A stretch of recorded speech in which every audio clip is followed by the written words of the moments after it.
नमो तस्स भगवतो अरहतो सम्मा सम्बुद्धस्स। नमो तस्स भगवतो अरहतो सम्मा सम्बुद्धस्स। नमो तस्स भगवतो अरहतो सम्मा सम्बुद्धस्स।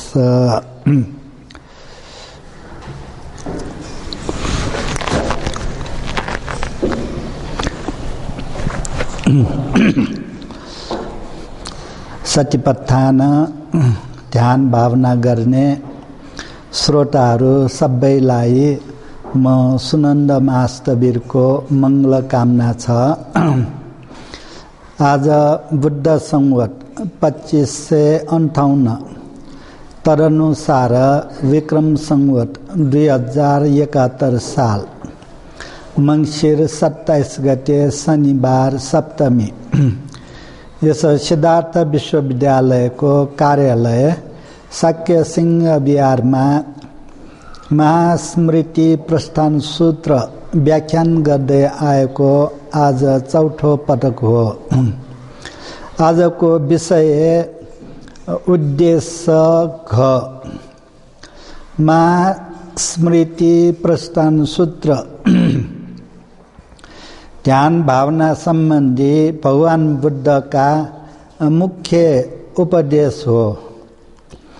भिक्षुहरूलाई स्मृति प्रस्थान अर्थात सतिपत्थान ध्यान गर्ने तरिका काय वेदना चित्त र धर्म सहित चारवटालाई समष्टिगत रूपले व्याख्यान गरिएको छ।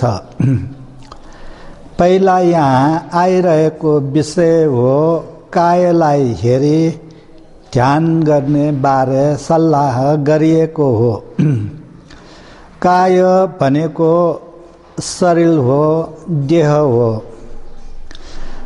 नाक कान घाँटी रौं इत्यादि अंग प्रत्यंगहरूको समूह काय हो।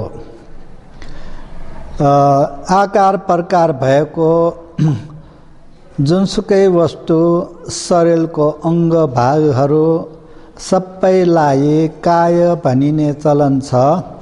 यसलाई चाहिँ रूप काय पनि भनिन्छ। किन त भन्दाखेरि रूप आकार प्रकार भएकोले। अनि काय जेसुकै समूहलाई पनि काय भन्ने चलन छ। नेपाली भाषामा हामीले प्राणीहरूको रगत मासुले बनेको शरीरलाई मात्र काय भन्ने चलन छ।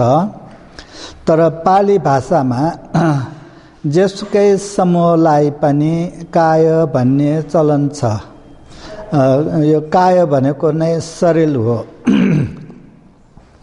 जस्तै कि हात्ती शरीर, रथ शरीर, पानी शरीर, आगो शरीर इत्यादि समूह शरीर हो। जेसुकै पदार्थको समूह पनि शरीर हो, काय हो। प्रत्येक अंग जस्तै रगत मासु हाड इत्यादिको एउटा एउटा अंग एउटा एउटा काय हो। अनि यो काय धेरै घृणित छ अनि कुत्सित छ। घृणित भएर पनि धेरै ज्यादै घृणित भएको शरीर हो यो। अनि कायलाई अर्थात शरीरलाई चिन्नको लागि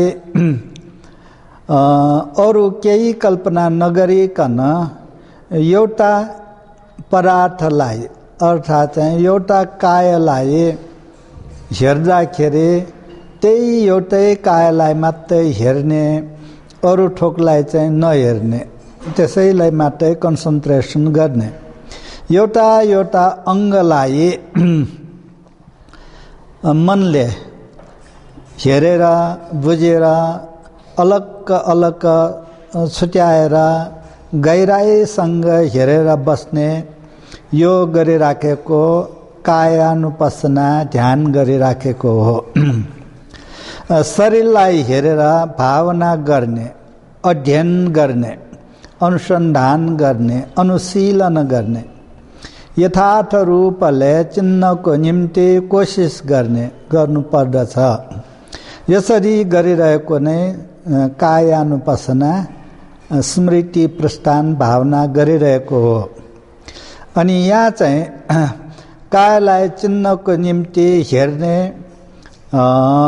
अनुशीलन गर्ने इत्यादि भर्खर भनेको छु। यहाँ हेर्ने भनेर मासुको आँखाले हेर्ने भन्दा पनि मनको आँखाले हेर्ने, स्मृतिले हेर्ने, प्रज्ञाले हेर्ने, यसरी जुन चिजलाई चाहिँ हेरेको हो त्यसैमा मात्रै हेरेर बस्ने, कायमा मन विशालेर हेरिरहने, एउटा समूहलाई हेर्दाखेरि अर्को समूहलाई नहेर्ने, मिसावट नगर्ने। जस्तै कि अब केसलाई हेरेर ध्यान गर्यो भनेदेखि केससँगै भएको छालालाई पनि वास्ता किस्ता नगरिकन त्यही केसलाई मात्रै हेरेर बस्ने, ध्यान गर्ने। अनि रगतलाई हेरेर ध्यान गर्दाखेरि त्यही रगतलाई मात्रै हेर्ने, त्यो रगत बसेको नसासम्मलाई पनि वास्ता व्यस्ता नगर्ने। अनि त्यही रगतलाई मात्रै हेरेर ध्यान गर्ने, चिन्नको निमित्त कोसिस गरिरहने, यसरी गरिराखेको पनि ध्यान गरिरहेको हो। अनि कायमा कायलाई हेरी अर्थात् शरीरमा शरीरलाई हेरी कायानुपसना ध्यान गर्दाखेरि अरू थोकलाई चाहिँ विचार नगर्ने। अब त्यो कायमा भएको वेदनासम्मलाई पनि वास्ता नगरिकन त्यसै कायलाई मात्रै हेरेर ध्यान गर्ने, मनले देख्ने गरी हेर्ने। अनि वेदनालाई हेरी ध्यान गर्दाखेरि चित्त आदि केलाई पनि वास्ता नगरिकन त्यही वेदनालाई मात्रै हेरेर वेदनानुपसना ध्यान गर्ने, मनले देख्ने गरी हेर्ने। अनि चित्तमा चित्तलाई हेरी ध्यान गर्दाखेरि चित्तले समातेको आरम्भन अर्थात् धर्मलाई पनि वास्ता नगरिकन त्यही चित्तलाई मात्रै हेरी ध्यान गर्ने, मनले देख्ने गरी बुझ्ने गरी हेर्ने। अनि धर्मलाई हेरी धर्मानुपसना अर्थात् धम्मानुपसना भावना गर्दाखेरि त्यही धर्मलाई मात्रै हेरिरहने। यहाँ धर्म भनेको आरम्भन विषय हो, जस्तै आयतन इत्यादि पछि व्याख्यान हुन्छ, यो परिचय मात्रै हो। अनि त्यही धर्मलाई मात्रै मनले देख्ने गरी हेर्ने, ध्यान गर्ने, दर्शन गर्ने। यसरी शरीरलाई वेदनालाई चित्तलाई धर्मलाई जुनसुकैलाई हेरेर ध्यान गर्दाखेरि पनि जेलाई हेरेको हो त्यसैलाई मात्रै बुझेर हेर्ने गर्नुपर्दछ। शरीर मात्र ठान्ने, म मेरो नठान्ने, अरू केही पनि नठान्ने, मेरो आत्मा मेरो केही पनि नठान्ने, केवल शरीर मात्र ठान्ने, एउटामा अर्को मिसावट नगरिकन भावना गर्ने।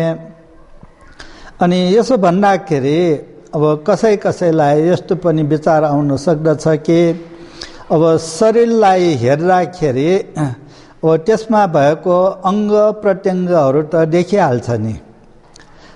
जस्तै अब रौँ भयो, केस भयो, अरू अब औँलाहरू इत्यादि शरीरको अङ्ग नै भयो। अनि फेरि हामीले यो पनि बिर्सनु हुँदैन कि शरीर भनेकै यो विभिन्न अङ्गहरूको समूह मात्रै हो, अरू केही पनि छैन, अलग शरीर छैन। त्यसकारण शरीर भनेकै विभिन्न प्रकारका अङ्ग प्रत्यङ्गहरूको समूह हो। ती अङ्गहरूबाट अलग भएर अरू काय अर्थात् चाहिँ शरीरलाई हेऱ्यो भनेदेखि पाइँदैन। अनि अङ्ग प्रत्यङ्ग नभएको लिङ्ग भेद नभएको स्त्री पुरुष पनि पाइँदैन, हुँदैन। कलेजो, फोक्सो, मुटु आदि अङ्ग नभएका, लिङ्ग भेद नभएको स्त्री पुरुषहरू पनि हुँदैनन्। केवल कायलाई देख्ने भएर कायलाई मात्र हेर्ने, ग्रहण गर्ने, त्यो भनेर मनले चाहिँ ग्रहण गर्ने।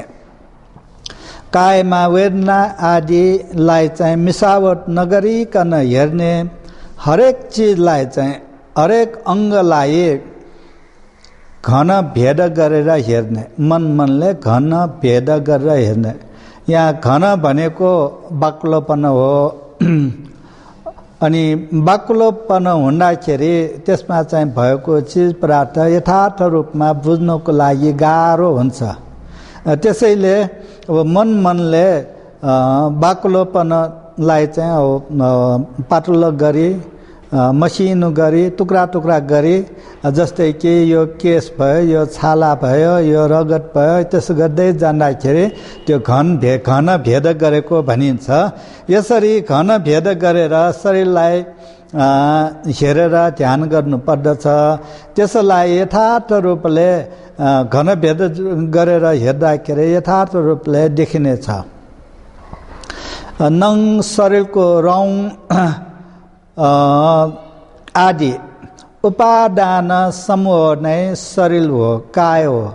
उपादान भनेको एउटा नयाँ शब्द हुन सक्दछ। उपादान भनेको यहाँ चाहिँ फरक अर्थ छ। एउटा त अङ्ग्रेजीमा भएदेखि के भन्छ, फ्लुइड, इन्धन। नेपालीमा इन्धन भनिन्छ। इन्धन पनि उपादान हो। फेरि हाम्रो मन आसक्त हुने जाने, हाम्रो शरीर नै भन्नु पर्यो, विभिन्न अङ्ग, त्यो पनि उपादान हो, त्यो आसक्तिको ठाउँ। अनि त्यो उपादान समूह नै शरीर हो, काय हो। अरू काय छैन, देख्दैन पनि। अब जस्तै रथको विभिन्न पार्ट पूर्जाहरूलाई चाहिँ देख्ने व्यक्तिले रथ पनि ठान्न सक्छ। मोत्रको विभिन्न पार्ट पूर्जा देख्दाखेरि यो मोत्र हो भन्ने सम्झिन्छ, होइन। अनि त्यस्तै नै अब मानिसको शरीरको विभिन्न अङ्गलाई चाहिँ देखेर यो मेरो भन्न सकिन्छ। तर यो चाहिँ गलत धारणा हो। अङ्ग न त्यो जुन चाहिँ अब रथको पार्ट पूर्जा हो, अब त्यसले चाहिँ छुट्याउँदाखेरि अब त्यो चाहिँ रथ हुँदैन। अनि अब त्यस्तै तुलना गरेर हाम्रो शरीर, मन इत्यादि त्यो बुझाउनुको लागि महास्मृति प्रस्थान सूत्रको अर्थकथा सुमङ्गल विलासिनी भनिने ग्रन्थमा, किताबमा विभिन्न उपमाहरू सहित दिएर व्याख्यान गरिराखेको छ। यो चाहिँ बुझाउनुको लागि विभिन्न उपमा सहित दिएर व्याख्यान गरिराखेका छन्। अब ती यस प्रकार छन्। रथ भनेको अब विभिन्न प्रकारको सामान, टुक्रा टाक्रेहरू जोडेर राखेको, समूह भइरहेको त्यो स्थितिको नाम मात्र हो। अनि त्यो रथलाई चाहिँ अब यो चाहिँ पाङ्ग्रा, यो धुरा, यो ह्यान्डल, यो सिट, यो छत भनेर अब पन्छाउँदै जाँदाखेरि त्यहाँ चाहिँ रथ अलग बाँकी रहँदैन। त्यस्तै नै अब हाम्रो शरीर, काय भनेको नै नङ, दाँत, छाला, रगत, मासु, भित्र विभिन्न प्रकारको त्यो अङ्ग, कलेजो, मुटु इत्यादि, त्यो चाहिँ त्यो समूह हो। अनि त्यो समूह भइराखेको एउटा समूह नै एकजना व्यक्ति भन्नु पर्यो, एउटा शरीर भन्नु पर्यो। अनि अब त्यो समूहको यो स्थितिको नाउँ त्यो अब काय भयो। अब त्यसलाई चाहिँ छुट्याउँदाखेरि जस्तै यो आन्द्रा, यो कलेजो, यो फोक्सो, यो मुटु भनेर चाहिँ त्यो अङ्गहरू छुट्याउँदै जाँदाखेरि त्यहाँ अलग काय वा शरीर बाँकी रहँदैन। अनि मेरो भनेको पनि बाँकी रहँदैन। अब मेरो आत्मा के भनेको पनि छैन, बाँकी रहँदैन। अनि यसरी हेर्नु नै मनले चाहिँ छुट्याएर हेर्नु नै ध्यान गरी बसेको हो। यो अङ्ग भेद गरेर हेरेको, घन भेद गरेर हेरेको, घनत्व बाक्लोपनलाई चाहिँ पातलो गरी सानो बनाए त्यो हेरेको भयो। अनि अब यस्तै गरी यो शरीरलाई चाहिँ विभिन्न यो अङ्ग प्रत्यङ्गहरूको समूह मात्रै हो भनेर देखाउनुको लागि अरू पनि विभिन्न उपमा छन्। अब अहिले आइरहेको उपमा हो नगर वा देश। अब हामीले चाहिँ अब काठमाडौँ नगर हेर्नु जाने अथवा पोखरा नगर के देशकै एउटा चाहिँ नगर कल्पना गरौँ देशको। अब मानिसहरूले त्यो नगर भनेर केलाई भन्छ? अब त्यहाँ कतै भित्ता छन्, कतै कुलो छ, कतै बिजुलीको खम्बा उभ्याइराखेको छ, कतै धारा होला, कतै घरहरू छन्, कतै पसलहरू छन्, होइन, कतै इनार, अब के होला। यो संरचनाहरूको जमघटलाई नै देखेर अब मानिसहरूलाई नगर यो हो भन्छ। अब यो चाहिँ अब संरचनाहरूको जमघट मात्र हो, होइन। त्यसैले चाहिँ अब नगर भनेर नामकरण गरिराखेको हो। अब त्यस्तै नै अब त्यसलाई चाहिँ एउटा छुट्यायो भनेदेखि नगर पनि बाँकी रहँदैन। अब घर नभएको, बाटो नभएको, पसल नभएको, केही पनि नभएको नगर चाहिँ हुँदैन, होइन। अब त्यस्तै नै अब शरीर भनेको पनि अब पञ्चस्कन्ध रूपी देह हो। रूप, वेदना, संज्ञा, संस्कार, विज्ञान, यी 5वटा तत्त्वहरूले बनिराखेको समूह नै शरीर हो।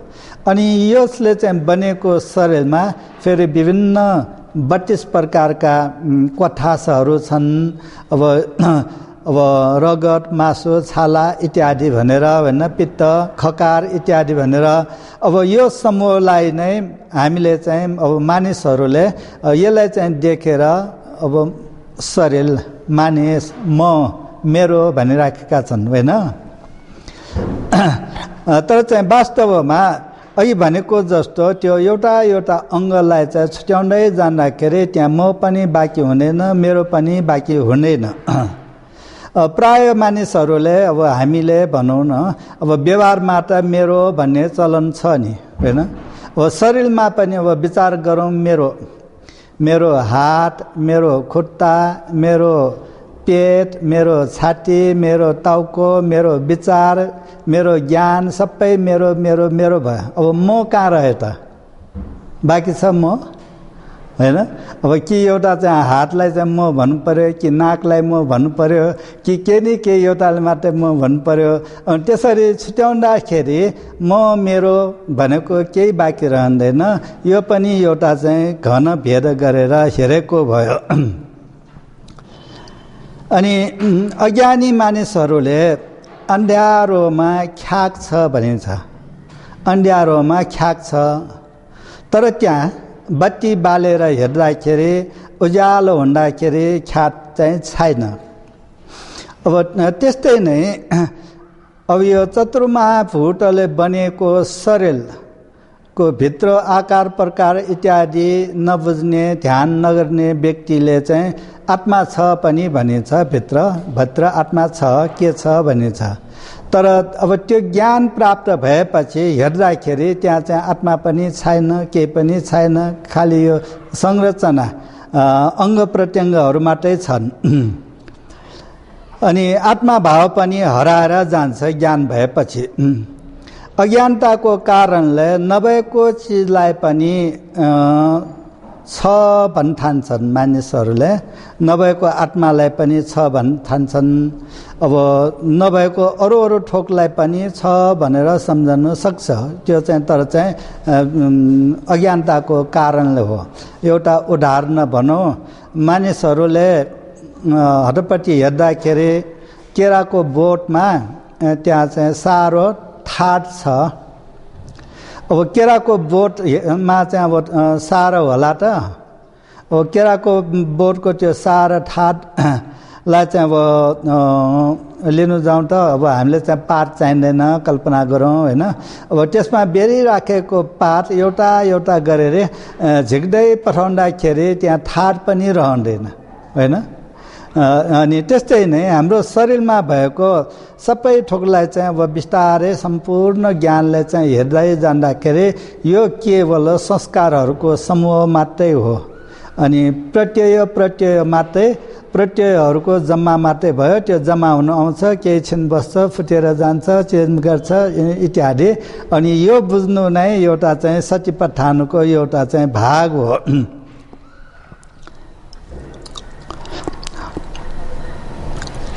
अनि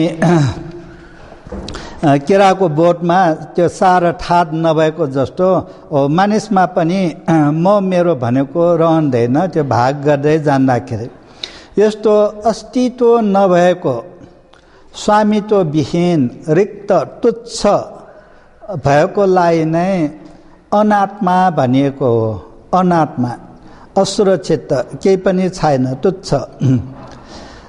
जस्तै अब खाली हात मुठी बाँधिराखेको व्यक्तिले हात फुकालेर हेर्दाखेरि त्यसमा केही नभएको देख्दछ। त्यसरी नै ज्ञान भएपछि आत्मा छैन, केही नित्य पदार्थ छैन भनेर बुझ्नेछ। केवल वस्तुहरूको समूह मात्र भए तापनि मानिसहरूले तर आत्मा छ भन्ठानेर बस्छन्।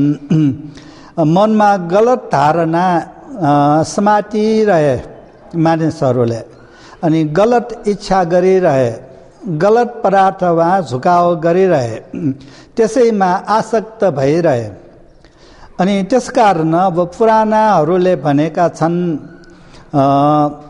एउटा चाहिँ गाथा पनि छ, यङ पश्यति नतं दित्थं, यङ दित्थं नतं पश्यति, अदित्थं पश्यते बज्जते मूलो बज्जमानो नमुच्चतीति। यसको अर्थ हो जसले हेरिरह्यो उसले देखेन, जसले देख्यो उसले हेरिरहेन। अब यो भनेको मतलब हो कि यसको भनाइको मतलब नित्य आत्मा छ भन्ठानेर बस्ने मानिसहरूलाई चाहिँ उनीहरूकै गलत धारणाले संसारमा अथवा चाहिँ जन्म मर्न रूपी संसार चक्रमा बाँधिराखेको छ। अनि उनीहरू मुक्त भएनन्, मुक्त हुँदैनन् जबसम्म उनीहरूमा सम्यक ज्ञान प्राप्त हुँदैन। सम्यक ज्ञान प्राप्त गरेर, सही ज्ञान प्राप्त गरेर त्यस गलत धारणाबाट निस्केर आउँदैन, तबसम्म मानिस मुक्त हुँदैन। अनि त्यस कारणले सही ज्ञान प्राप्त गराउनु नै एउटा चाहिँ मुख्य विषय हो, सतिपट्ठानको एउटा विषय पनि हो। फेरि हामीले अब एउटा उदाहरण भनौँ, मैले देखेको छु, हामीले देखेका छौँ, आँखाले देखेका छौँ भन्ने पनि चलन छ। अब विचार गरी हेरौँ त हामीले आँखाले मात्र देख्न सक्छौँ त होइन।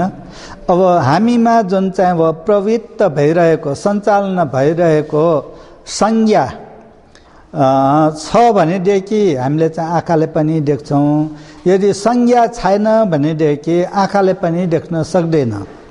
यो एउटामा चाहिँ उदाहरण मात्रै हो। त्यस्तै अरू अरू थोक पनि धेरै थोक चाहिन्छ एउटा चिजलाई देख्नुलाई पनि। अनि यहाँ चाहिँ संज्ञा भनेको के हो त नबुझ्नेलाई संज्ञाको अर्थ धेरै छ। हामीले चाहिँ सीमित अर्थ मात्रै अब लिँदाखेरि कहिलेकाहीँ चाहिँ आफैलाई पनि त्यो मिस्टेक, गलत महसुस पनि हुनसक्छ।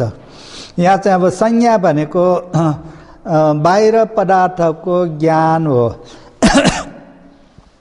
अनि शरीर वा मनका कार्य व्यापारहरूको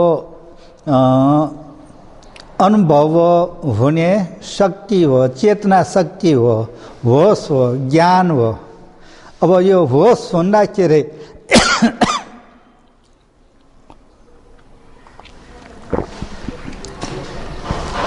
होस भन्दाखेरि चेतना भन्दाखेरि हामीले चाहिँ अब होस राखेर हेर्दाखेरि आँखाले देख्न सक्छ होइन। अनि चेतना नहुँदाखेरि होस नहुँदाखेरि आँखाले मात्रै देख्न सक्ला त सक्दैन। अब त्यस्तै अब तर चाहिँ त्यो संज्ञा यो इलेक्ट्रिसिटी करेन्ट दौरे जस्तै उत्पन्न भएर द्रुत गतिले दौडिरहेर हराएर गइरहेको हुन्छ। अनि त्यो करेन्टले छुएको ठाउँमा मात्रै असर पर्छ। त्यस्तै नै हाम्रो आँखाले हेरे तापनि संज्ञाले छोएको ठाउँमा मात्रै संज्ञा परेको ठाउँमा मात्रै हामीले चाहिँ देख्छौँ, त्यति मात्रै ज्ञान हुन्छ।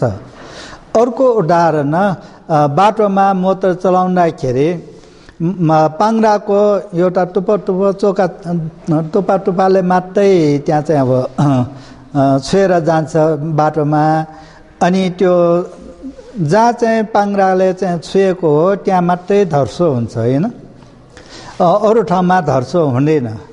त्यस्तै नै जहाँ आँखाले हेर्दाखेरि त्यो संज्ञा होस वा चेतना भएको हुन्छ त्यति मात्रै देख्ने हुन्छ। अनि त्यो संज्ञाले नदेखेको चिज आँखाले पनि देख्दैन। अनि त्यसकारण अब विभिन्न अङ्गहरूको यो समूह हो, जुनसुकै गतिविधि हेर्ने, कुरा गर्ने, खाने पिउने इत्यादि, त्यो सबै चाहिँ त्यो अङ्गहरू जुट्दाखेरि मात्रै हुने। अनि त्यो अङ्गहरू एउटा एउटा छुट्याउँदाखेरि त्यहाँ केही पनि छैन, म पनि छैन, मेरो पनि छैन, केही पनि छैन, त्यस भएर जान्छ। अनि तर मानिसहरूले नदेखे तापनि देखेका छौँ भन्छन्। अनि नदेखेको अब नभएको आत्मालाई पनि छ भनेर मनमा चाहिँ गलत धारणा समातिरहे मानिसहरूले। अनि गलत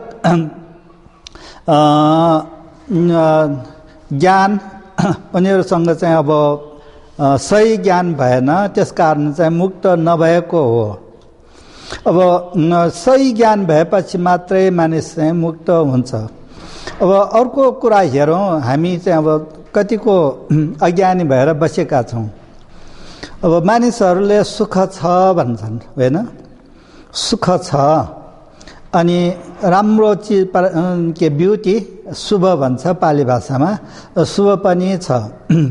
अब हामीले चाहिँ विचार गरौँ त सुख भनेको के हो, सुख भनेको कहाँ छ, कसरी सुख आउँछ। अनि यो बारे म विदेशमा परेर बसेको बेलामा, विशेष गरी थाइल्यान्डमा मैले चाहिँ दर्शनशास्त्र अध्ययन गरिराखेको बेलामा एउटा दर्शनशास्त्र पढेको थिएँ। त्यहाँ चाहिँ सोक्रेटिस भनेको एउटा चाहिँ पश्चिमेली दर्शनाचार्यले चाहिँ सुख भनेको के हो भनेर चाहिँ छलफल गरिरहेको, सुख भनेको के हो अनि ब्युटी भनेको के हो, वाट इज ब्युटी भनेर छलफल गरिरहेको।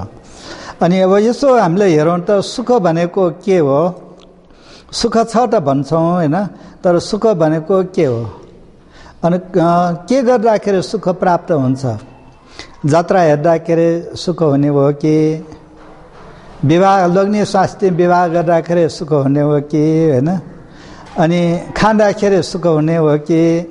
यदि जात्रा हेर्दाखेरि सुख हुने भएदेखि सधैँ जात्रा मात्रै हेरेर बस्नु सुख पाउनुको लागि।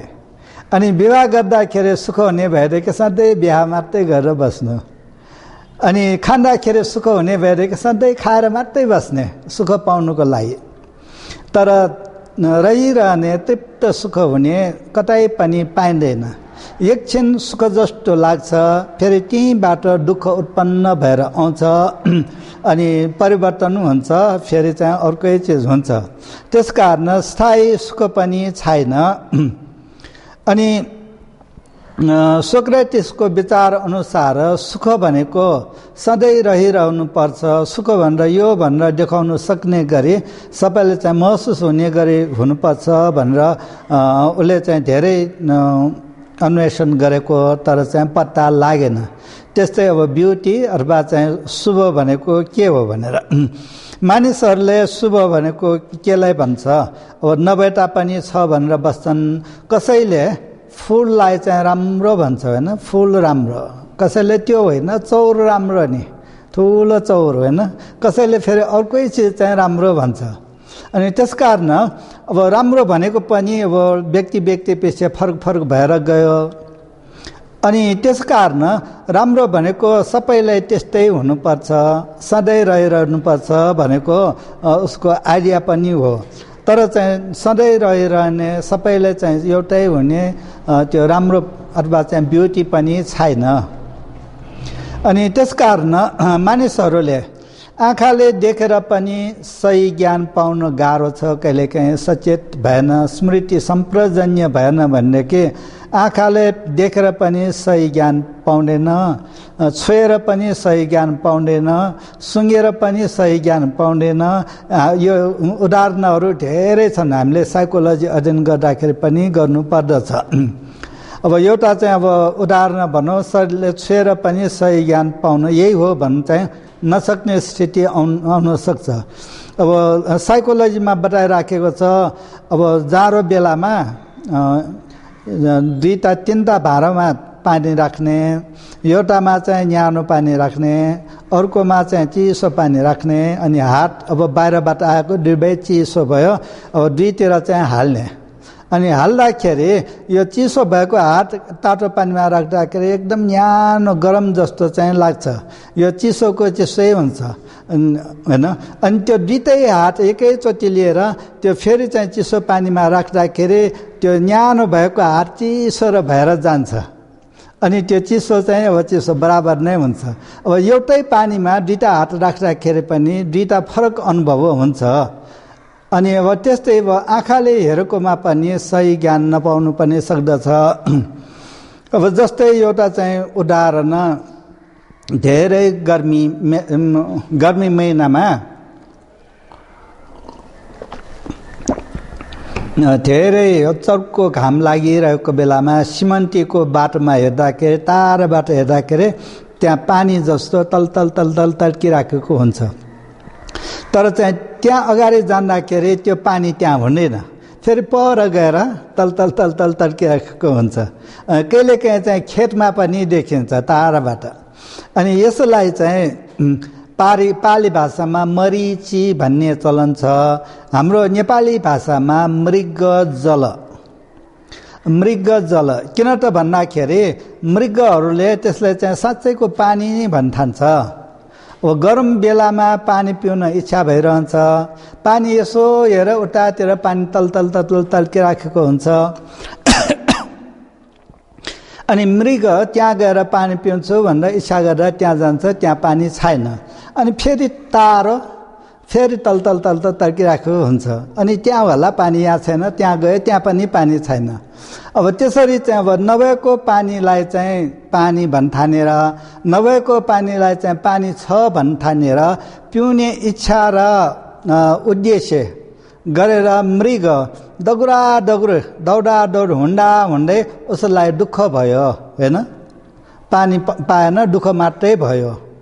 त्यसरी नै मानिसहरूमा मृगजल समान सुखको इच्छा भइरहेको हुन्छ। सुख पनि मृगजल जस्तै, यो गर्दाखेरि सुख, त्यो गर्दाखेरि सुख, अरू तृप्त सुख कतै छैन होइन। अनि अब मृगजल जस्तो सुख त्यो चाहिँ अब डेलुजन मात्रै हो। अङ्ग्रेजीमा भएदेखि डेलुजन भन्ने चलन छ होइन, सही होइन। अनि त्यस कारणले हामीले सही के हो अनि सही नभएको के हो त्यसलाई चाहिँ बुझ्नुपर्छ। त्यसरी चाहिँ केलाएर जाँदाखेरि शरीरको यो पञ्चस्कन्ध शरीरको ज्ञान पाउँदाखेरि त्यहाँ आत्मा छैन, नित्य तत्त्व सधैँ रहने केही छैन भनेर चाहिँ ज्ञान हुन्छ। अनि सही के हो त्यो चाहिँ ज्ञान हुन्छ। अब भ्रमको कारणले मानिसहरूले अनित्यलाई नित्य भनी ठान्ने बसेका छन्। अब यहाँ चाहिँ पोइन्ट यो हो, अब भ्रमको कारण अब नभएको पानीलाई छ इत्यादि भनेको जस्तो, अब भ्रमको कारणले मानिसहरूले भुलेर अनित्यलाई नित्य ठानी बसेका छन्, अनि दुःखलाई सुख ठानी बसेका छन्। अनि अनात्मालाई आत्मा ठानेर बसेका छन् अनि अशुभलाई फोहोरलाई शुभ राम्रो भनेर ठानेर बसेका छन्। मानिसहरूले अनित्य दुःख अनात्मा अशुभलाई यथार्थ रूपले बुझ्नु परेको छ। जस्तो हो त्यस्तै बुझ्नु परेको छ। अब अनित्यलाई यथार्थ रूपले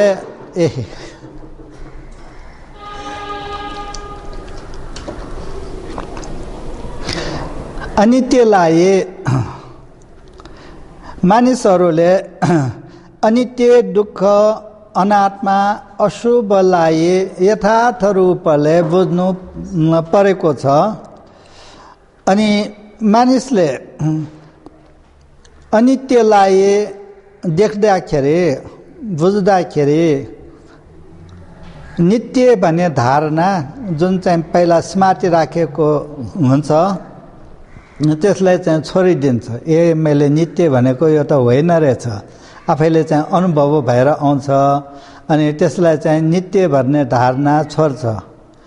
अनि अब त्यस्तै सुख भनी ठानेको अब गम्भीर अनुभव हुँदै जाँदाखेरि त्यहाँ दुःख अनुभव भएको हुन्छ। अनि दुःखलाई देखेपछि बुझेपछि अनुभव भएपछि सुख भन्ने धारणालाई पनि त्याग गर्छ। अनि अशुभलाई बुझेपछि शुभ भन्ने धारणा पनि छोड्छ। अनात्मालाई देखेपछि आत्मा भन्ने धारणा पनि छोड्छ। यसरी अब सही ज्ञान प्राप्त भएपछि त्यो असही त्यो भ्रमलाई चाहिँ छोडेपछि मानिसहरू मुक्त हुन्छन्। त्यसकारण मुक्त हुनुको लागि सही ज्ञान यसरी पाउनु पर्दछ। अनि सतिपट्ठान ध्यान गर्दाखेरि अध्ययन गर्दाखेरि अब सही ज्ञान प्राप्त हुन्छ अनि मुक्त हुन्छ, यो भन्नु खोजेको हो। अनि भगवान बुद्धले सतिपट्ठान सिकाउँदाखेरि पहिला उहाँले चाहिँ भन्नुभएको छ कि जङ्गलमा गएर रुखमुनि गएर अथवा चाहिँ कतै एकान्त स्थानमा गएर ध्यान गर्नु पर्दछ। अनि यसरी ध्यान गर्नु पर्दछ भनेर उहाँले चाहिँ सिकाउने ध्यान सिकाउने सुरु गर्नु भएको नै आनापाना स्मृति गर्नेबाट सुरु गर्नु भएको छ। त्यो ध्यान गर्ने व्यक्तिले एकान्त ठाउँमा बसेर होस गर्दै सासभित्र लिन्छ, होस गर्दै सास बाहिर पठाउँछ।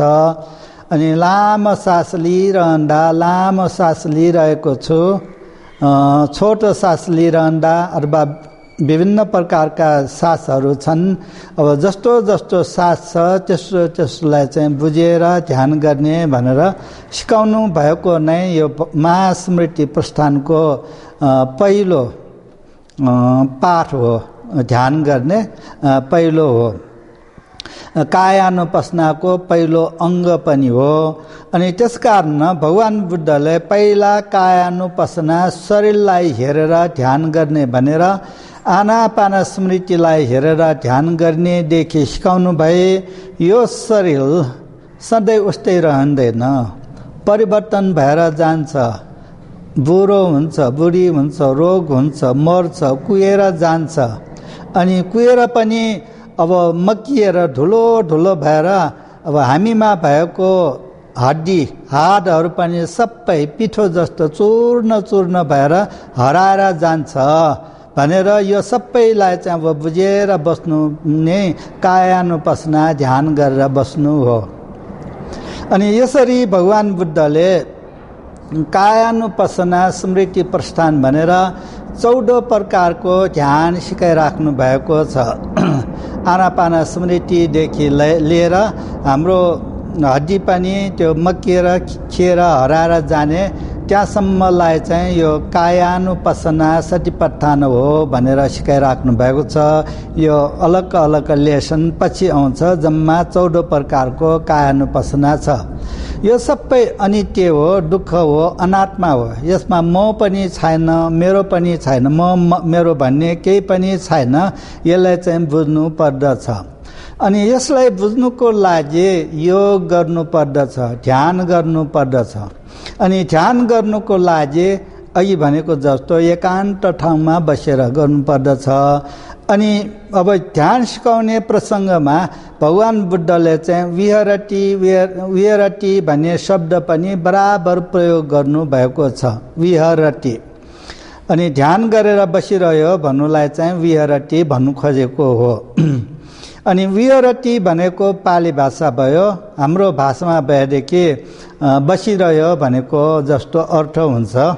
जस्तै अब कसैलाई ऊ के गरेर बस्यो भन्दाखेरि ऊ चाहिँ कुरा गरेर बस्यो, ऊ चाहिँ अब सुतेर बस्यो, खाना खाएर बसिरहेको छ, के भन्ने चलन छ।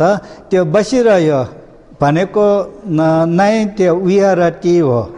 र विशेष गरी यहाँ चाहिँ विहरति भनेको 4वटा इरियापथ मध्ये, जस्तै उभिने, हिँड्ने, बस्ने, सुत्ने, यो 4वटा इरियापथ मध्ये जुनसुकै इरियापथमा रहे तापनि स्मृति सम्प्रजन्यले सम्पन्न भएर बसेको नै विहरति हो, बसिरहेको हो। अनि अब होस गरी बस्नुपर्छ। कायानुपसना स्मृति प्रस्थान ध्यान गर्दाखेरि शरीरलाई ढाकेको स्मृति हुनुपर्छ, होस हुनुपर्छ, याद हुनुपर्छ। शरीरलाई चाहिँ कब्जा गरिरहेको स्मृति हुनुपर्दछ। अनि शरीरलाई चाहिँ कब्जा गरेको स्मृति हुन्छ ध्यान गर्दा गर्दै। अनि त्यसलाई चाहिँ बुझ्ने चाहिँ सम्प्रजन्यले बुझ्छ, प्रज्ञाले बुझ्छ। अनि त्यो बुझ्ने तत्त्वलाई चाहिँ अब सम्प्रजन्य भन्ने चलन छ। यसरी स्मृति सम्प्रजन्य भएको व्यक्तिलाई नै सम्प्रज्ञानी भनिन्छ पाली भाषामा।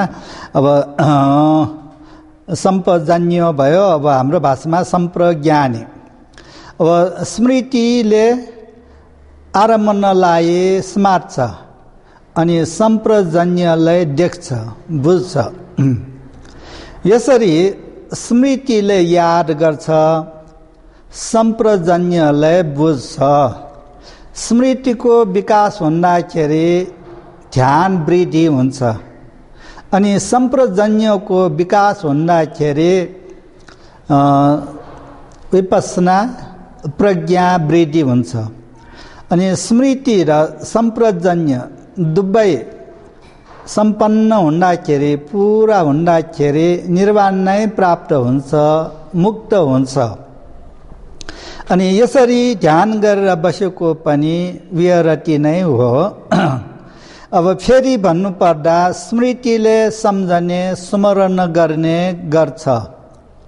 त्यसैले स्मृतिलाई शरणता, धारणता पनि भनिन्छ। आफ्नो स्वभाव लक्षणले उफ्रेर उत्पन्न भई फैलिएर प्रवृत्त भइरहने, सञ्चालन भइरहने स्मृति हो। स्मृति प्रस्थान पनि हो। स्मृति भनेको र स्मृति प्रस्थान भनेको कुनै ठाउँमा चाहिँ एउटै भने पनि हुन्छ, एउटै हो। स्मृति नै स्मृति प्रस्थान हो। अनि यो स्मृतिले सम्पन्न भएको व्यक्तिलाई चाहिँ स्मृतिमान भनिन्छ। स्मृतिमान, स्मृति धेरै भएको।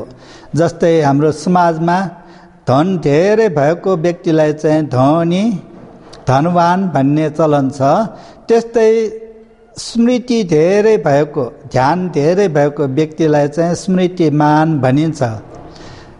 धारण गरिराख्ने, कण्ठ गरिराख्ने, मनमा राखिराख्ने, याद गर्ने, होस गरिराख्ने, स्मृति बनाएर बस्ने, यसरी गरी बसेको, स्मृति बनाएर बसेको नै ध्यान गरी बसेको हो। निराएर बसेकोलाई चाहिँ ध्यान गरेको भनिँदैन। त्यसकारण स्मृतिलाई चाहिँ बनाइरहनु, विकास गरिरहनु नै ध्यान गरिरहनु हो। भगवान बुद्धले भन्नुभएको छ, स्मृतिलाई मैले सबै ठाउँमा हितकारी नै भनिरहेको छु। अब स्मृतिलाई सबै ठाउँमा हितकारी नै भनिरहेको छु भनेर भगवान बुद्धले भन्नुभएको छ। सबै ठाउँमा भन्नाले जुनसुकै ठाउँमा गए तापनि स्मृति काम लाग्छ। स्मृति भन्दाखेरि एक्सिडेन्ट हुँदैन, होइन, काम मिस्टेक हुँदैन। अब जुनसुकै स्थितिमा पनि स्मृति काम लाग्छ। त्यति मात्रै होइन, ध्यान गर्दाखेरि अल्छी भएर निराए पनि अब स्मृति भयो भनेदेखि फेरि चाहिँ काम आउँछ। अनि मन विक्षिप्त भएर दिगदार भएर बसेको बेलामा पनि स्मृति भयो भनेदेखि काम हुन्छ। त्यसकारण सम्यक स्मृति युक्त भएर बस्नु जहिले पनि हितकर नै हो। यो स्मृति बनाइराख्नु पर्दछ। स्मृति राखेर ध्यान गरी बस्नाले धेरै प्रकारको फाइदाहरू प्राप्त हुन्छन्। तर अल्छी हुँदाखेरि अल्छीपना पनि एउटा चाहिँ बाधा भयो। त्यसमा थप भएर विभिन्न अरू बाधा पनि आउन सक्दछन्। अब त्यसकारण अब मेहनत गरी बस्नु पर्दछ। मेहनत गर्दाखेरि बाधाले रोकावट गर्न सक्दैन।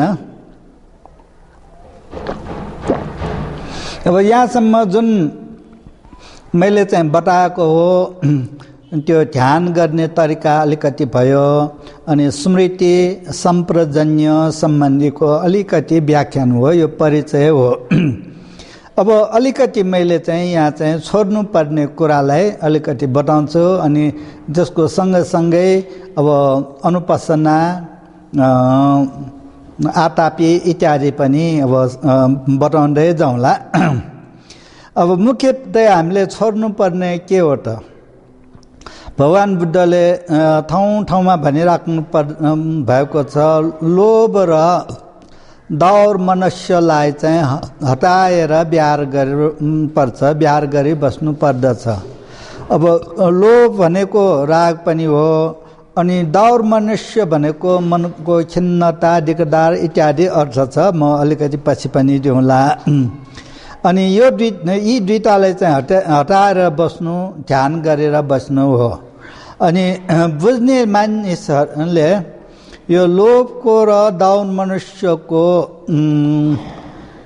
खराब फल, दुष्परिणामलाई बुझ्नेहरूले यिनलाई चाहिँ समातेर पनि राख्दैनन्। त्यसको फाइदा छैन। यहाँ लोभ भनेको राग हो, अनुराग हो, मनको प्रेम पनि हो। केही चिजमा आनन्द मानी मक्ख परेर बस्ने, आसक्त भई तासेर बस्ने जुन स्वभाव छ त्यो लोभ हो। अनि लोभको स्वभाव नै आसक्त हुने हो। त्यसकारण त्यसलाई चाहिँ छोड्नु पर्दछ। हाम्रो मन प्रिय रूपमा आसक्त भए तासिन जान्छ। हाम्रो मन प्रिय रूपमा, जुनसुकै अब रूप मात्रै होइन कि अब त्यस्तै अब चाहिँ शब्द, गन्ध, रस, स्पर्श इत्यादिमा पनि आसक्त भए तासिन जान्छ।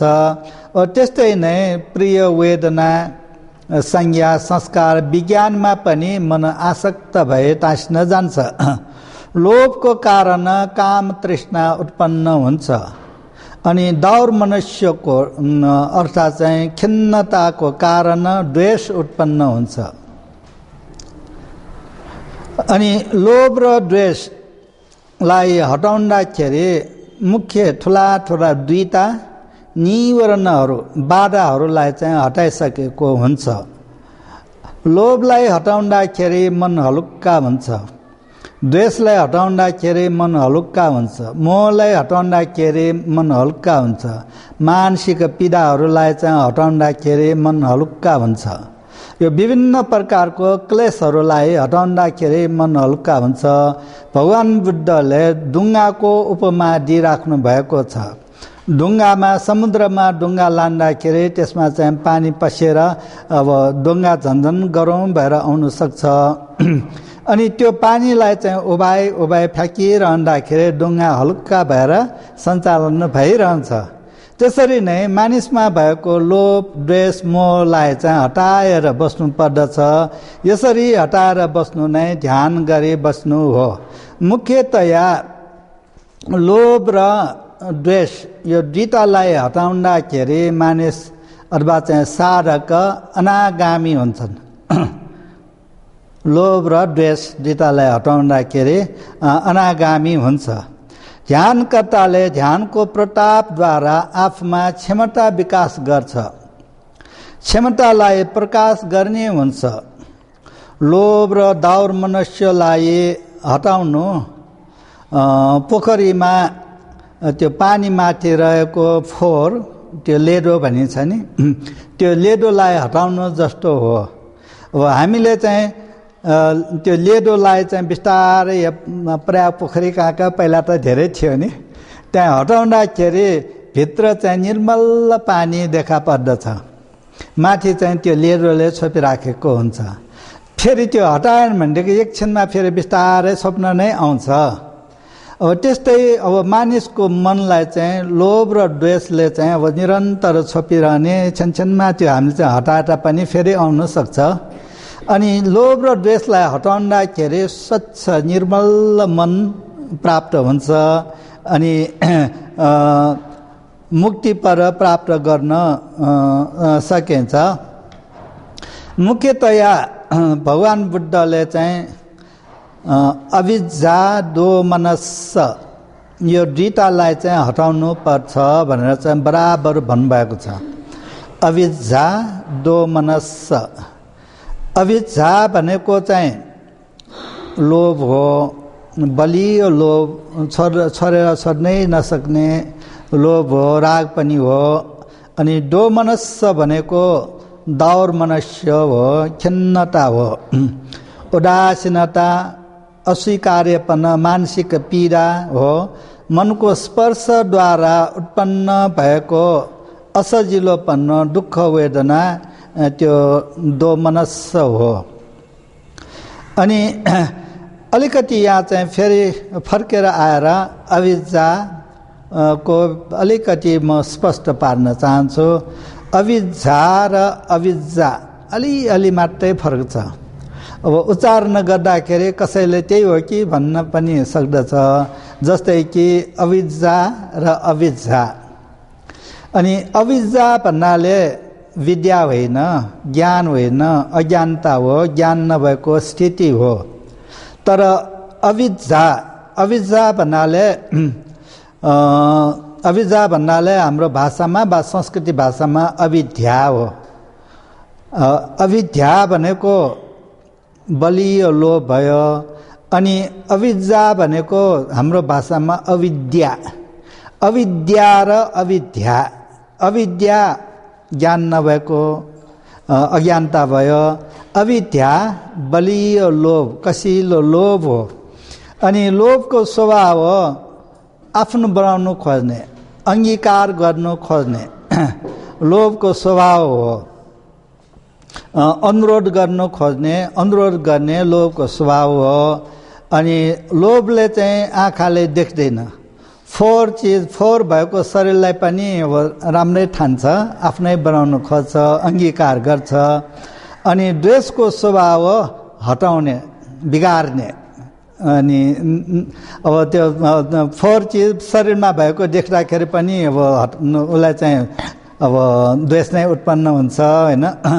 अनि अब द्वेषको स्वभाव नै विरोध गर्ने हो। अनि लोभको स्वभाव अंगीकरण गर्ने, द्वेषको स्वभाव विरोध गर्ने। यो दुईटै ध्यानको लागि बाधा हो, मुक्तिको लागि बाधा हो। यो अनुरोध र विरोध दुवैलाई छोड्नु पर्दछ। लोभ अर्थात चाहिँ राग र दोमनस्स अर्थात चाहिँ द्वेषलाई अब मोटामोटी रूपमा दुई तहमा हटाउन सकिन्छ। दुई तहमा, कतै तीन तह पनि देखाइराखेका छन्। अब यहाँ चाहिँ मोटामोटी रूपमा यो परिचय हो दुई तहमा। अब पहिलाको तहलाई चाहिँ तदङ्ग विनय भन्ने चलन छ। विनय भनेको हटाउने हो, पन्छाउने हो, त्याग गर्ने हो। तरङ्ग भनेको क्षणमा, मोमेन्टरी, अङ्ग्रेजीमा भइरहेको मोमेन्टरी। अब भनौँ कि मनमा चाहिँ द्वेष उत्पन्न भयो, एकछिन होइन, द्वेष उत्पन्न भयो। अब यो दोष चाहिँ ठिक छैन भनेको धारणा आयो भनेदेखि फेरि त्यो हटिएर जान्छ। अब कसैले बच्चाले चाहिँ आमालाई दुःख दिन्छ हैन, अनि बच्चालाई पिट्छु भनेर हात यसो उठाइसकेको हुन्छ, बच्चा देखेपछि माया लाग्छ, पुटा भनेर चाहिँ माया गर्न जान्छ। अब त्यहाँ चाहिँ ड्रेस त हराइसक्यो नि होइन, अब त्यो एकछिन हटाएको भयो। अनि फेरि चाहिँ अब त्यो बाँकी त छ, फेरि विभिन्न अकेजनमा अवस्थामा उत्पन्न हुन सक्छ। फेरि अब चाहिँ लोभ राग, अब आफ्नो मनमा चाहिँ राम्रो भनेर ठान्ने व्यक्ति वा परार्थ भयो भनेदेखि त्यहाँ चाहिँ राग चित्त उत्पन्न हुन सक्छ, लोभ चित्त उत्पन्न हुन सक्छ। अनि यसो गर्नु ठिक छैन, समाजले मलाई भन्छ, इज्जत जान्छ, पाप लाग्छ भन्ने चाहिँ मनमा हिरी अटप्प उत्पन्न हुने बित्तिकै त्यो हराएर जान्छ, फेरि पछि उत्पन्न हुन्छ। अनि यसरी चाहिँ हटाउनु नै क्षणको लागि हटाएको भन्छ, क्षणको लागि मुक्ति भएको।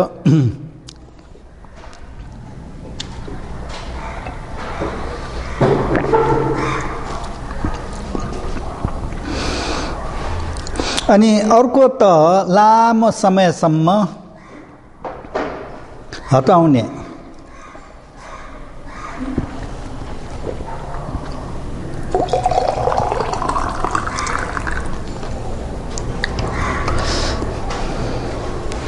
लामो समयसम्म हटाउने अथवा चाहिँ निर्मूल गरी पठाउने, त्यसलाई चाहिँ अब पाली भाषामा विखम भन्न विनय भन्ने चलन छ। विखम भन्न पाहन भन्ने पनि चलन छ, विखम भन्न विनय भन्ने पनि चलन छ। अब लामो समयसम्म कसरी हटाउने त भन्दाखेरि अब जोडतोडले ध्यान गरेर बस्यो होइन, अब उसको मनमा चाहिँ अब राग लोभ वा चाहिँ द्वेष उत्पन्न हुने अवस्था नै हुँदैन, ध्यान वृद्धि हुँदै आउँदाखेरि त्यो चाहिँ हराएर जान्छ। अनि हुँदै ध्यानै प्राप्त भयो भनेदेखि त्यसलाई चाहिँ अब राग द्वेष केही पनि नभएको जस्तो, मन निर्मल भएको जस्तो त्यसलाई चाहिँ दबाएर राख्न सकिन्छ। अनि कहिलेसम्म सकिन्छ त भन्दाखेरि जबसम्म त्यो ध्यान रहिरहन्छ, कत्रो ध्यान प्राप्त भएको, प्रथम ध्यान, द्वितीय ध्यान, तृतीय ध्यान इत्यादि होइन, त्यो ध्यान अनुसार जबसम्म ध्यान रहिरहन्छ तबसम्म क्लेश माथि आउनु सक्दैन। अनि अब त्यो चाहिँ एउटा उदाहरण मैले पहिला पनि दिएको थिएँ। जस्तै अब चौरमा त्यो एक प्रकारको घाँस छ नि, के भन्छ त्यो, हजुर दुबो। अब दुबो उम्रेर बसेको ठाउँमा हामीले चाहिँ ठुलो ढुङ्गा एउटा चाहिँ राखिदियो भनेदेखि अब केही दिनपछि हेर्दाखेरि त्यो दुबो चाहिँ पहेँलो भइसकेको, कुहेर गएको जस्तो हुन्छ नि होइन। अब अनि चाहिँ अब त्यो ढुङ्गाले पन्छाएर राख्यो भनेदेखि फेरि त्यो चाहिँ हरियो भएर आउँछ। त्यस्तै अब ध्यानले थिची राखेको बेलामा अब दुबोलाई चाहिँ त्यो ढुङ्गाले थिचेको जस्तो क्लेशलाई चाहिँ अब ध्यानले थिचेर राख्ने नभएको जस्तो हुन्छ, त्यो हराउनु पनि सक्छ। अनि यो चाहिँ लामो समयसम्म हटाउने तरिका हो। चाहे राग होस्, चाहे रिस होस्, चाहे जेसुकै अकुशल होस्, त्यो लामो समयसम्म हटाएर राख्न सकिन्छ। अनि अब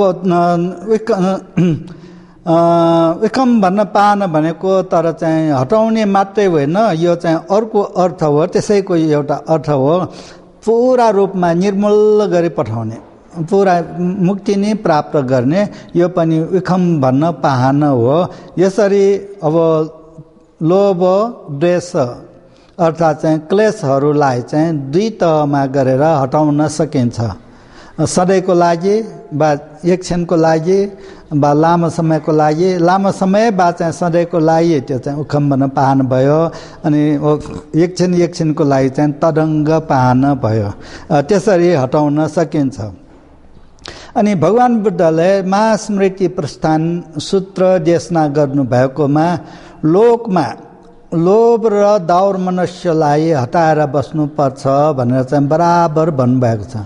लोकमा लोभ र दाउर मनुष्यलाई, यहाँ चाहिँ लोक भनेको के हो त? अब लोक भनेको नै मुख्य चाहिँ अर्थ यहाँ चाहिँ आफ्नै पञ्चस्कन्ध देहरूपी शरीर वा चाहिँ पञ्चस्कन्ध देह नै लोक हो। अनि अब यो लोक छोडेर अर्को बाहिरको लोक मात्रै हेऱ्यो भनेदेखि पाउँदैन पनि, अब हेर्नु पनि सक्दैन होइन, आफ्नै नहुँदाखेरि। अनि त्यसकारण मुख्य यहाँ चाहिँ लोक भनेको नै यो पञ्चस्कन्ध देह रूपी लोक हो। अब यसमा चाहिँ लोभ आउनु दिनु हुँदैन, द्वेष आउनु दिनु हुँदैन। लोभले पनि बिगार्छ, द्वेषले पनि बिगार्छ। त्यसकारण स्मृति सम्प्रजन्य राखेर लोकबाट चाहिँ लोभ र द्वेषलाई चाहिँ हटाएर पठाउनु पर्दछ। अर्थात् चाहिँ लोभ र द्वेषलाई यो लोकमा चाहिँ पन्छाएर बस्नु नै सतिपट्ठान ध्यान गरेर बस्नु हो। यो चाहिँ अब लोक भनेको आफ्नै शरीर हो। अनि अर्को एउटा लोकको अर्थ यो पनि हामीले चाहिँ भन्न मिल्छ, यो फुटेर जाने, बिग्रिने, नासिने स्वभाव भएकोले पनि यसलाई चाहिँ लोक भन्न सकिन्छ। अब कर्मस्थान भावना गरी बस्ने मानिसले आफ्नो शरीरलाई चाहिँ राम्रोसँग हेरिरहेको हुन्छ, स्याहार गरिरहेको हुन्छ, ऐना नै हेर्नु पर्दैन। अनि शरीरमा जे छ त्यही चाहिँ उसले चाहिँ देख्न सक्दछ। र ऐना हेर्दाखेरि बाहिरको छाला मात्रै हेर्ने हुन्छ, अनि अब त्यहाँ चाहिँ अर्कै विचार आउँछ। तर चाहिँ स्मृति प्रस्थान ध्यानद्वारा हेर्दाखेरि सही चिजलाई चाहिँ देख्छ अनि मुक्ति प्राप्त हुन्छ। त्यसकारण होस गरेर, होस राखेर, शरीरमा होस गरेर अथवा चाहिँ होस राखेर बस्नु नै स्मृति प्रस्थान ध्यान गरेर बस्नु हो। एउटा चाहिँ अब आँखा चिम्लेर पलेटी मारेर ध्यान गरेर बस्नु पनि हो।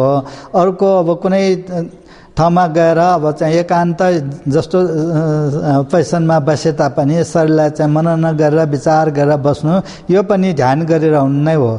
यसरी याद गरी हेर्नुलाई अनुपस्सना भनिन्छ। अब यो एउटा चाहिँ नयाँ शब्द भयो यहाँ, अनुपस्सना।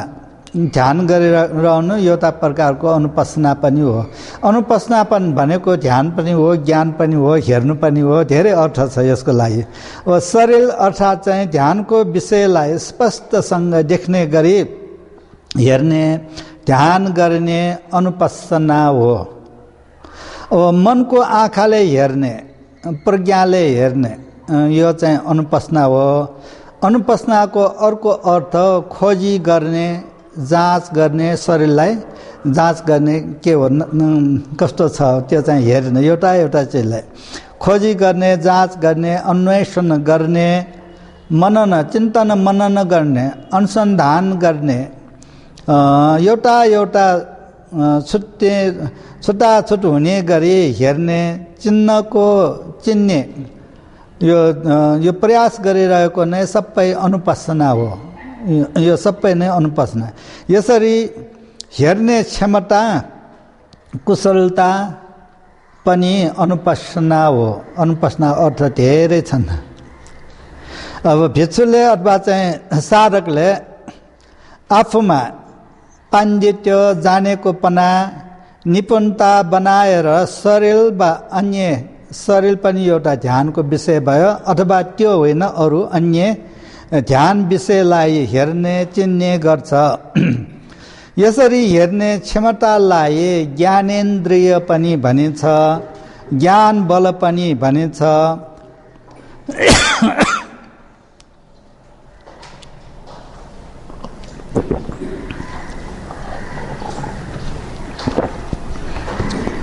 प्रज्ञाको शस्त्र, प्रज्ञाको प्रज्वलन, प्रज्ञाको प्रकाशन पनि भनिन्छ। अब सम्यक दृष्टि पनि अनुपस्सना हो। सही रूपले हेर्ने, अमोह भई बस्ने, अमोह भनेको प्रज्ञा, त्यो नबुझेको केही पनि छैन, सबै बुझेर बस्ने, यो पनि अनुपस्सना नै हो। अनि यसरी हेरेर बस्नुलाई धेरै मेहनत गरेर बस्नुपर्छ। साधारण होइन, धेरै तातो, शरीर नै तातो हुने गरी मेहनत गरेर बस्नुपर्छ। यसलाई भगवान बुद्धले चाहिँ आतापी भनेर भन्नुभएको छ। आतापी सम्पजान सचिमा उन्यय लोके अभिजाडो मनसङ भनेर अब यो चाहिँ दोहोरो भन्नुभएको छ। यहाँ चाहिँ अब आतापी भनेको के त भन्दाखेरि, आतापी भनेको प्रयास हो, मेहनत हो। मानसिक वीर्य, शारीरिक वीर्य भन्दा पनि अब यहाँ चाहिँ मानसिक वीर्य, व्यायाम, वीर्य, बल सबै यो मेहनतको पर्यायवाची शब्द हो, प्रयत्न हो। सम्यक व्यायाम यो पनि आटापी हो। सम्यक प्रधान भनेको पनि वीर्य हो। यो चाहिँ अब सम्यक प्रधान अर्थात् चाहिँ वीर्य राखेर लोभ र द्वेषलाई चाहिँ हटाएर बस्ने, निर्वाण प्राप्त गर्ने, यो नै सतिपट्टन ध्यान गरिरहनु हो। त्यसकारण अब आटापी भनेर अब भगवान बुद्धले मेहनत गर्ने जोडतोड धेरै सिमाना नै छैन भने पनि हुन्छ। अनि त्यसरी मेहनत गरेर क्लेशलाई चाहिँ हटाएर बस्नुपर्छ। अनि स्मृति र सम्प्रजन्यलाई चाहिँ बनाएर बस्ने, लोभ र द्वेषलाई चाहिँ हटाएर बस्ने, स्मृति र सम्प्रजन्यलाई चाहिँ अब बनाएर बस्ने। अब सबै थोक परिवर्तनशील छ। अब सबै थोक जेसुकै पनि परिवर्तन भएर जान्छ। सुख पनि परिवर्तन भएर दुःख भएर आउँछ। अब कुनै ठाउँमा त जे अनुभव भएको हो त्यो दुःख हो भनिराख्नु भएको छ भगवान बुद्धले। अनि अब कुनै ठाउँमा अब सुख वेदना परिवर्तन भएन, सुख वेदना रहिरह्यो भनेदेखि त्यो चाहिँ सुख हो, तर चाहिँ परिवर्तन भएर जानु यो दुःख हो। त्यसकारण संक्षिप्तमा भन्नुपर्दाखेरि जे अनुभव भएको हो त्यो सबै दुःख हो। अनि दुःखले चाहिँ बाणले घोचे जस्तो श्वास घोच्छ। अनि अदुःख असुख पनि अनित्य भएर हराएर जान्छ। असुख अदुःख पनि उपेक्षा वेदना पनि अनित्य भएर हराएर जान्छ। अब संक्षिप्तमा भन्नुपर्दाखेरि काय अर्थात् चाहिँ शरीर अशुभ हो, फोहोर हो। वेदना दुःख हो। चित्त अनित्य हो। अनि धर्म मनको आरम्भन विषय धर्म आरम्भन अनात्मा हो, शून्य हो। यी कुनै कुरामा पनि लोभ नराखिकन, द्वेष नराखिकन, अब स्मृति सम्प्रजन्य राखेर निर्वाण साक्षात्कार गर्नु, निर्वाण प्राप्त गर्नु नै महास्मृति प्रस्थान सूत्रको मुख्य तात्पर्य हो, उद्देश्य हो। यति भनेर अब उद्देश्य कथा यही समाप्त गर्न चाहन्छु। अनि पछि विषयगत रूपमा अर्को लेसनमा व्याख्यान आउँछ। आजलाई यति नै हो। भवतु सब्ब मङ्गलम्।